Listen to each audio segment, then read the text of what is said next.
جہاں تک انہوں نے ایج کی بات کی، اب ان کی ایج 46 انہوں نے مینشن کی ہے. اب دیکھنے کے بعد پتہ چلے گا کہ کتنا ان کے فیس پہ رنکلز ہیں اور کتنا ان کا فیس ایجڈ لگتا ہے، اس کے اکارڈنگلی ٹریٹمنٹ کی جاتی ہے. نان انویسو یا منیملی انویسو پروسیجرز بھی کیے جا سکتے ہیں، جس میں بوٹاکس فلرز، یعنی جس طرح اگر ان کے ماتھے پہ رنکلز ہیں تو ہم لوگ بوٹاکس لگا سکتے ہیں. اگر ان کی پرماننٹ لائنز پڑی ہوئی ہیں تو ہم اس کے اوپر فلرز لگاتے ہیں. اور اگر مائکرو نیڈلنگ بھی ہم لوگ کرتے ہیں جس سے فیس پہ گلو آتا ہے.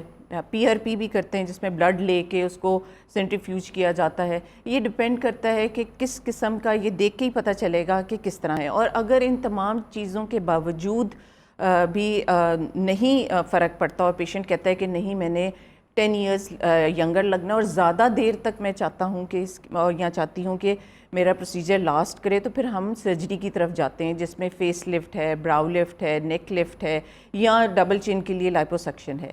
یعنی کہ یہ اب آپ آئیں گی اور پھر ہی آپ ان کو دیکھ کے جو ہے وہ پروسیجر جو ہے وہ ریکمینڈ کر سکتی ہیں، لیکن یہ چیز جو ہے یہ ٹریٹیبل ہے، ٹھیک ہو جاتی ہے. اس کے لیے ملٹیپل پروسیجرز ہیں. اچھا ڈاکٹر صاحبہ، ایک اور چیز اکثر ایسے ہوتا ہے کہ بعض اوقات جسم پر سرجری کے نشانات پڑ جاتے ہیں. اکثر برتھ مارکس بھی جو ہوتے ہیں وہ بھی خواتین کے ٹمی ریجن پر آ جاتے ہیں. سو ان کو ختم کرنے کے لیے، ان کو منیمائز کرنے کے لیے، ان سے چھٹکارا پانے کے لیے کون کون سے پلاسٹک سرجری میں پروسیجرز ایسے ہیں جو کیے جا سکتے ہیں؟ اچھا، جہاں تک سکارز کی بات ہے، چاہے وہ ایکسیڈنٹل سکارز ہوں جو کہ بچپن میں کسی چوٹ کی وجہ سے لگے ہوں، یا کوئی ایسے سکارز ہوں جو سرجری کی وجہ سے، جس طرح خواتین میں سیزیرین سیکشن کے بعد لگ جاتا ہے، آلدو کہ وہ ہڈن ہوتا ہے لیکن بعض اوقات وہ سائیکولوجیکلی پیشنٹ کو بہت ڈپریس کرتا ہے، یا کبھی بچپن میں جل گیا ہو پیشنٹ تو اس کے وہ بھی سکار چھوڑ جاتا ہے. اب اس کا سب سے حل یہ ہے کہ پہلے تو جب پریونٹ کس طرح کیا جائے، جیسے ہی کسی بچے کو چوٹ لگی ہے، وہ گر گیا، اسے میز کا کونا لگا ہے، تو ہمیں چاہیے کہ اس کو فوراً کسی مستند سرجن کے پاس لے کے جایا جائے جو کہ اس کو پرائمری کلوجر اچھا کرے. اگر تو وہ پرائمری کلوجر اچھا ہو جاتا ہے، اس پہ فائن سٹچز لگ جائیں، تو بہت حد تک وہ سکار کم کیا جا سکتا ہے. ہم یہ تو نہیں کر سکتے کہ سکار کو بالکل ختم کریں، کیونکہ ایک نیچرل پروسیس ہے، ہیلنگ پروسیس ہے، وہ سکار بننا ہی بننا ہے، اسے بالکل ختم نہیں کیا جا سکتا لیکن منیمائز کیا جا سکتا ہے. دوسری بات یہ کہ اس کو انفیکشن سے بچایا جائے. اگر وہ انفیکشن سے نہیں بچایا جائے گا تو وہی سکار بڑا ہو جائے گا. اسی طرح اگر وہ پرائمری کلوجر اچھا نہیں کیا جائے گا، اسے چھوڑ دیا جائے گا، تو وہ سکار ایک بہت بڑا سکار بنے گا جو کہ بڑے ہوتے ہیں کہ ساتھ ساتھ بڑا بھی ہوگا. پیشنٹ وین گروز اپ تو اس کے ساتھ وہ بھی سکار بڑا ہوگا، وہ نمایاں دکھے گا. اس کے علاوہ فرض کریں اگر کوئی الیکٹیو سرجری کی طرف جاتا ہے، کسی کے ٹمی پہ نشان پڑ گیا ہے سیزیرین سیکشن کا، اب اس کی آفٹر کیئر بہت ضروری ہے. اب اس کا سکار کو کم کرنے کا ایک طریقہ یہ ہے کہ اس پہ اچھا مساج کیا جائے، اس کے اوپر سلیکون جیل شیٹ لگائی جائے، اس کو کمپریشن بینڈیج باندھے جائیں. جس طرح بہت سارے کیسز میں ہمارے پاس آرمز پہ اگر سکارز ہیں تو اگر اس کے اوپر کمپریشن بینڈیج لانگ ٹرم کے لیے یوز کیا جائے، وہ 6 months to 1 year، تو وہ سکار نمایاں ہونے سے بچ سکتا ہے. اس کے علاوہ بعض اوقات سکارز جو ہیں ہائپرٹروفی کر جاتے ہیں، وہ ابھر جاتے ہیں، تو اس کے اندر ہم اسٹیرائڈ انجیکشنز بھی لگاتے ہیں اور اسے فلیٹن اپ کرتے ہیں. اچھا، ایک اور چیز میں نے اکثر خواتین میں تو یہ چیز دیکھی ہے، مردوں میں بھی ہوتی ہے لیکن خواتین میں دس از مور کامن، کہ آنکھوں کے نیچے بیگز بن جاتے ہیں جن کو ہم آئی بیگز کہتے ہیں. اس کا کیا حل ہے پلاسٹک سرجری کی اگر ہم بات کریں تو؟ جی دیکھیں، آئی بیگز جو ہے خواتین کیا مردوں میں بھی بنتے ہیں. اس میں یہ ہے کہ وہ فیٹ ہوتی ہے جو سکن اور مسل کے نیچے ہوتی ہے، اور وہ ایج کے ساتھ ساتھ وہ پرومیننٹ ہو جاتی ہے. آئی بیگز کو ریموو کرنے کے لیے ہم لوگ لوور لڈ بلیفروپلاسٹی کرتے ہیں، جس میں ہم سکن کے اوپر یعنی آئی لیش کے نیچے ہی انسیجن دیتے ہیں اور پھر سرجری کے تھرو اس کو ریموو کیا جاتا ہے. بہت سارے لوگ کہتے ہیں کہ اس میں نان انویسو کا بھی رول ہے، لیکن ان آئی بیگز کو ہٹانے کے لیے سرجری ہی بہترین ہے، کیونکہ وہ آئی بیگز اس پاکٹ میں کلیکٹ ہو جاتے ہیں اور پھر ان کو ریموو کیا جاتا ہے. اور یہ ایسا پروسیجر ہے جو لوکل میں ہی ہم کرتے ہیں.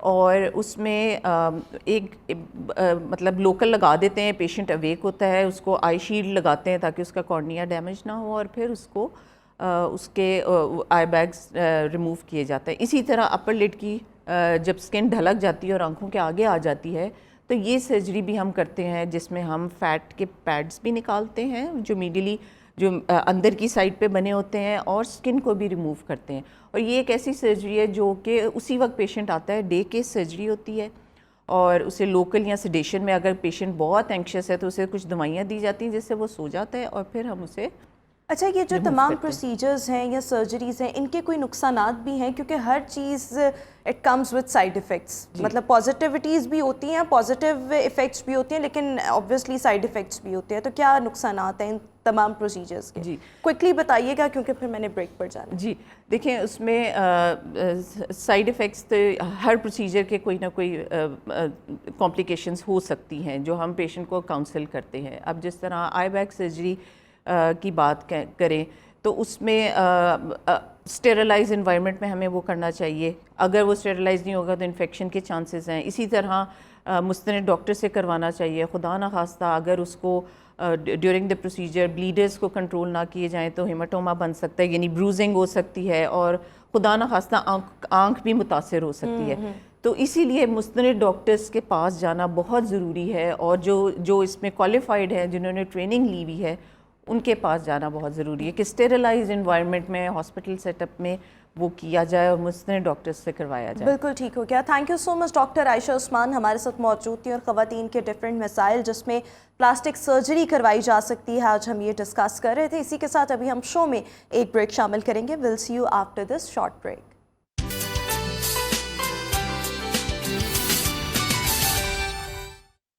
Welcome back after the break. اور ویوز شو کے سیگمنٹ میں میرے ساتھ موجود ہیں کراٹے چیمپئن اور squash champion. Karate champion Aira Faisal آج شو میں ہمارے ساتھ موجود ہیں. آئرہ فیصل جو ہیں وہ 7 ساؤتھ ایشین چیمپئن شپ کھٹمنڈو نیپال 2023 کی 2 بار برونز میڈلسٹ رہ چکی ہیں، اور اس کے ساتھ ساتھ پچھلے 8 سال سے کراٹے کھیل رہی ہیں. Aira welcome to good morning Lahore. اور اس کے ساتھ ساتھ ہمارے ساتھ موجود ہیں محمد بن عاطف، اسکواش چیمپئن ہیں، اور اس کے ساتھ ساتھ کراچی میں ہونے والے آل پاکستان اسکواش جونیئر چیمپئن شپ میں سلور میڈلسٹ ہیں.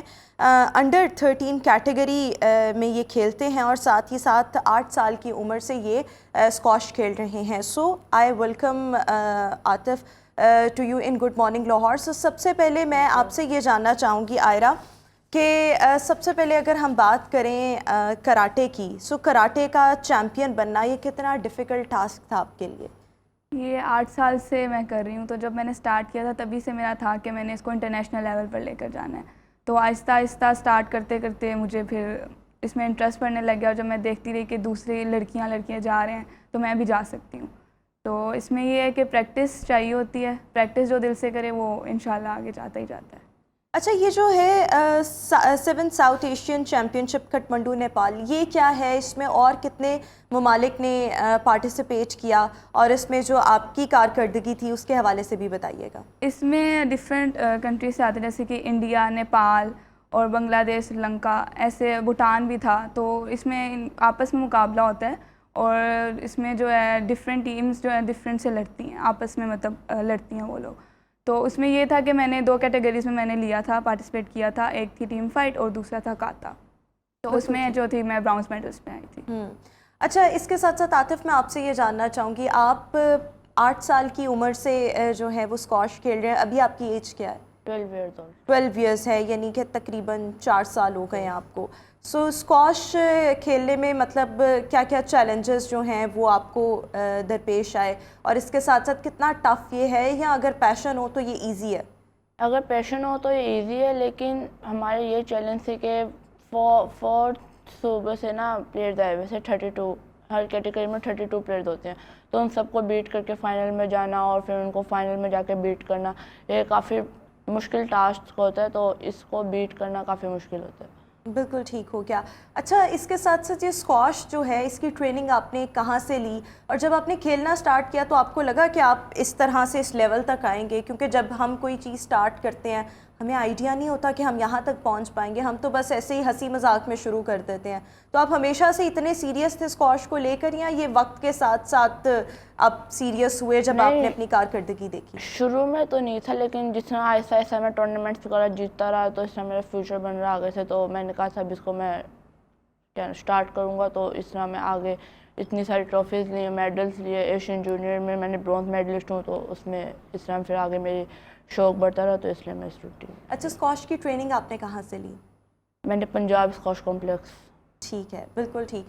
اور آئرہ, میں آپ سے یہ جاننا چاہوں گی کراٹے میں آنا, بینگ اے فیمیل, یہ کتنا ڈیفیکلٹ تھا؟ کیونکہ مجھے یاد ہے جب میں اپنے کالج میں تھی تو تب ہمیں بھی کراٹے سکھایا جاتا تھا, لیکن ہر لڑکی کو کراٹے کھیلنے کی اجازت نہیں ملتی تھی, کیونکہ یہ کہا جاتا تھا یہ بڑا مردوں والا گیم ہے, اس میں اگر ایسی چوٹ لگ گئی تو نقصان نہ ہو جائے, لڑکی ہے, اس طرح کے بڑے متس وغیرہ بھی اس میں تھے. تو آپ کے لیے کتنا ڈیفیکلٹ تھا کراٹے کھیلنا اور باقی کی چیزیں؟ میرے لیے ایکچولی ڈیفیکلٹ نہیں تھا, کیونکہ میرے پیرنٹس نے, میری فیملی نے مجھے کافی سپورٹ کیا ہے, اور اگر لڑکے کھیل سکتے تو لڑکیاں کیوں نہیں کھیل سکتی.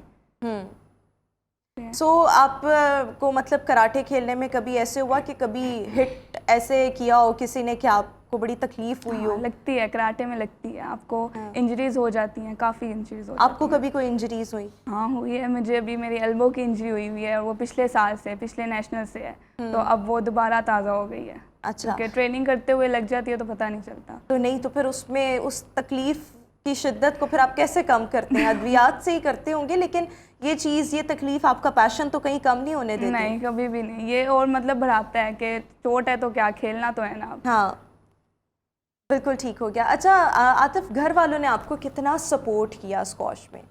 گھر والوں نے مجھے کافی سپورٹ کیا ہے, بہت مجھے سپورٹ کرتے ہیں. جہاں تک کہ میرے نانا وغیرہ ہیں وہ کراچی میں ہوتے ہیں, وہ لوگ بھی مجھے سپورٹ کرتے ہیں.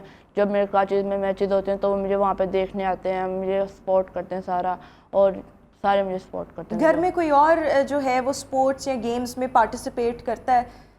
نہیں, جو کسی اور کو کوئی شوق ہے مختلف قسم کے گیمز یا سپورٹس کا؟ جو ہمارے بزرگ تھے نا, ان کو تھا سوئمنگ اور کبڈی کا شوق, ٹھیک ہے. تو اس طرح میرے دادا ابو کو بھی شوق آیا, تو اس طرح دادا ابو نے کہا تھا کہ میں نے کسی ایک کو اسکواش فیلڈ میں لانا, تو اس طرح میں اسکواش فیلڈ میں آیا. اچھا, اسکواش جو گیم ہے یہ اٹ سیلف یہ کیسا ایک گیم ہے یا سپورٹ آپ کہہ لیں, کس طرح کا یہ کھیل ہے؟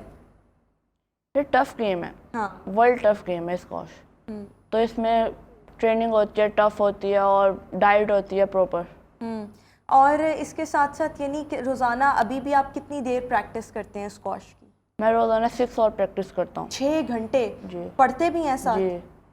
کون سی کلاس میں؟ 7th class. 7th کلاس میں. تو 6 گھنٹے آپ اسکول میں اپنے اس کی ٹریننگ کرتے ہیں یا گھر آ کے کرتے ہیں؟ پنجاب اسکواش جاتا ہوں. پنجاب اسکواش جاتے ہیں, بالکل ٹھیک ہو گیا. اسی کے ساتھ بھی ابھی ہم شو میں ایک بریک شامل کریں گے. آئرہ اور عاطف ہمارے ساتھ ہی شو میں موجود رہیں گے, آپ سے ملاقات کریں گے ایک بریک کے بعد.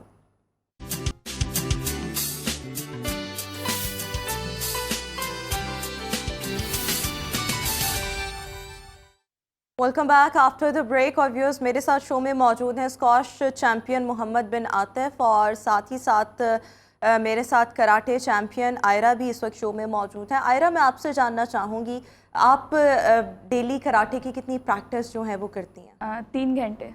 3 گھنٹے ڈیلی؟ اس میں کوئی آف ڈیز نہیں ہوتے؟ مطلب سنڈے کو آف ہوتا ہے بس. سنڈے کو آف ہوتا ہے. اس میں آپ کو اپنی ڈائٹ کا کیا خیال رکھنا پڑتا ہے جب آپ اوبویسلی ایتھلیٹ ہیں؟ جب چیمپئن شپ آتی ہیں, جیسے کہ نیشنل اب آ رہی ہے, تو اس کے قریب قریب ڈائٹ کا بہت خیال رکھنا پڑتا ہے. مطلب اگر ہم ڈائٹ پراپر نہیں لیں تو انجریز ہو جاتی ہیں, اور اسٹیمنا بھی نہیں بنتا, تو اس کے لیے ڈائٹ ضروری ہے. اس کے لیے کس قسم کی ڈائٹ کا آپ استعمال کرتی ہیں؟ اس میں شیک لیتی ہوں, دودھ لیتی ہوں زیادہ, ٹھیک ہے, اور بادام, پروٹینز, اس قسم کی. بالکل ٹھیک ہو گیا. اچھا, اس کے ساتھ ساتھ آپ کے پیچھے سپورٹ سب سے زیادہ پیرنٹس کے ساتھ ساتھ اور کس کی ہے؟ اور جب آپ نے یہ ساؤتھ ایشین چیمپئن شپ میں برانز میڈل اپنے نام کیا, گھر والے کتنا خوش تھے؟ گھر والے بہت خوش تھے, انہیں کی مطلب یہ میں نے خواہش پوری کی ہے. اور دوسرا, میرے بھائی, میرے دادا ابو نے مجھے کافی سپورٹ کیا, مطلب پوری فیملی نے سپورٹ کیا مجھے. اور میں پاکستان کراٹے فیڈریشن کا بہت شکریہ ادا کرنا چاہوں گی, جنہوں نے مجھے کافی سپورٹ کیا. سر جہانگیر جنہوں نے مجھے یہ اپرچونیٹی دی, اور میرے کوچز جنہوں نے مجھے تیار کیا اس چیز کے لیے. بالکل ٹھیک. اچھا میں آپ سے محمد بن عاطف آپ سے بھی یہی جاننا چاہوں گی کہ ڈائٹ کا کتنا خیال رکھنا پڑتا ہے when we talk about this game squash کی جب ہم بات کرتے ہیں؟ ہمیں ڈائٹ کا خیال رکھنا پڑتا ہے. جب ناشتے میں صبح بوائل ایگ اور براؤن بریڈ، دوپہر کے کھانے میں 1 باؤل سلاد، اور رات میں ہم روٹی کھاتے ہیں تاکہ ہمارا اسٹیمنا وغیرہ بھی نہ خراب ہو اور ڈائٹ بھی نہ خراب ہو.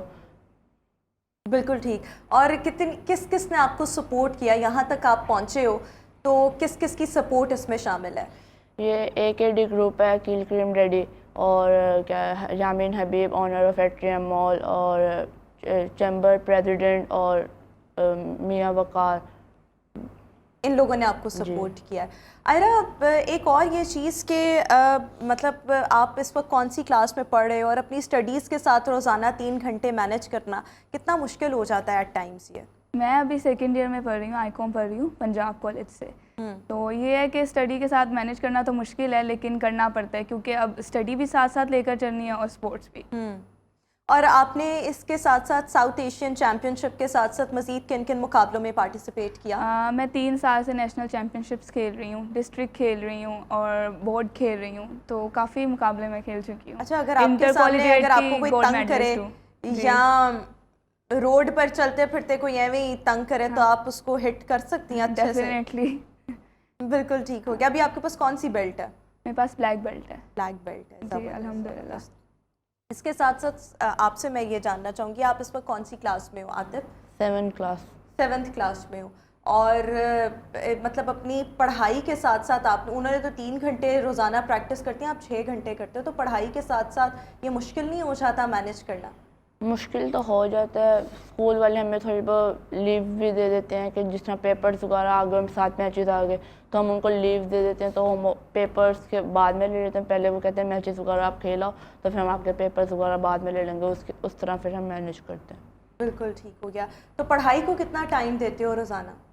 پڑھائی کو صبح میں 6 نماز پڑھتا ہوں، پھر تھوڑی ایکسرسائز کرتا ہوں گراؤنڈ میں جا کے، پھر ناشتہ کرتا ہوں، پھر تیار ہو کے اسکول جاتا ہوں. اسکول سے 2 o'clock چھٹی ہوتی ہے، 3 o'clock میں گھر آ جاتا ہوں. ٹھیک ہے، تو اس کے بعد میں سپارہ پڑھتا ہوں، پھر ٹیوشن چلا جاتا ہوں، پھر جیسے ٹیوشن سے آتے ہیں تو پھر کلب چلا جاتا ہوں. بالکل ٹھیک ہو گیا. فیوچر پلانس کیا ہیں آئرہ آپ کے؟ کیا کرنا چاہتے فیوچر پلانز یہ ہیں کہ ابھی تو میں نے اس کو ساؤتھ ایشیا میں ریپرزینٹ کیا اپنے پاکستان کو، آگے ساؤتھ ایشین گیمز میں ریپرزینٹ کرنا چاہتی ہوں اور اس سے آگے جو ہے ورلڈ میں انشاءاللہ. انشاءاللہ. اور آپ کے future plans? British junior open champion اور Scottish Asian junior open champion, and سب سے بڑا جو میرا گول ہے ورلڈ جونیئر چیمپئن، اور اس طرح پھر رانا فیملی میں سے ایک نیا ورلڈ چیمپئن آئے گا. زبردست زبردست. And all the very best جو بھی آپ فیوچر میں کرنا چاہتے ہیں. Thank you so much Aira, and thank you so much Muhammad bin Atif for joining us in good morning Lahore.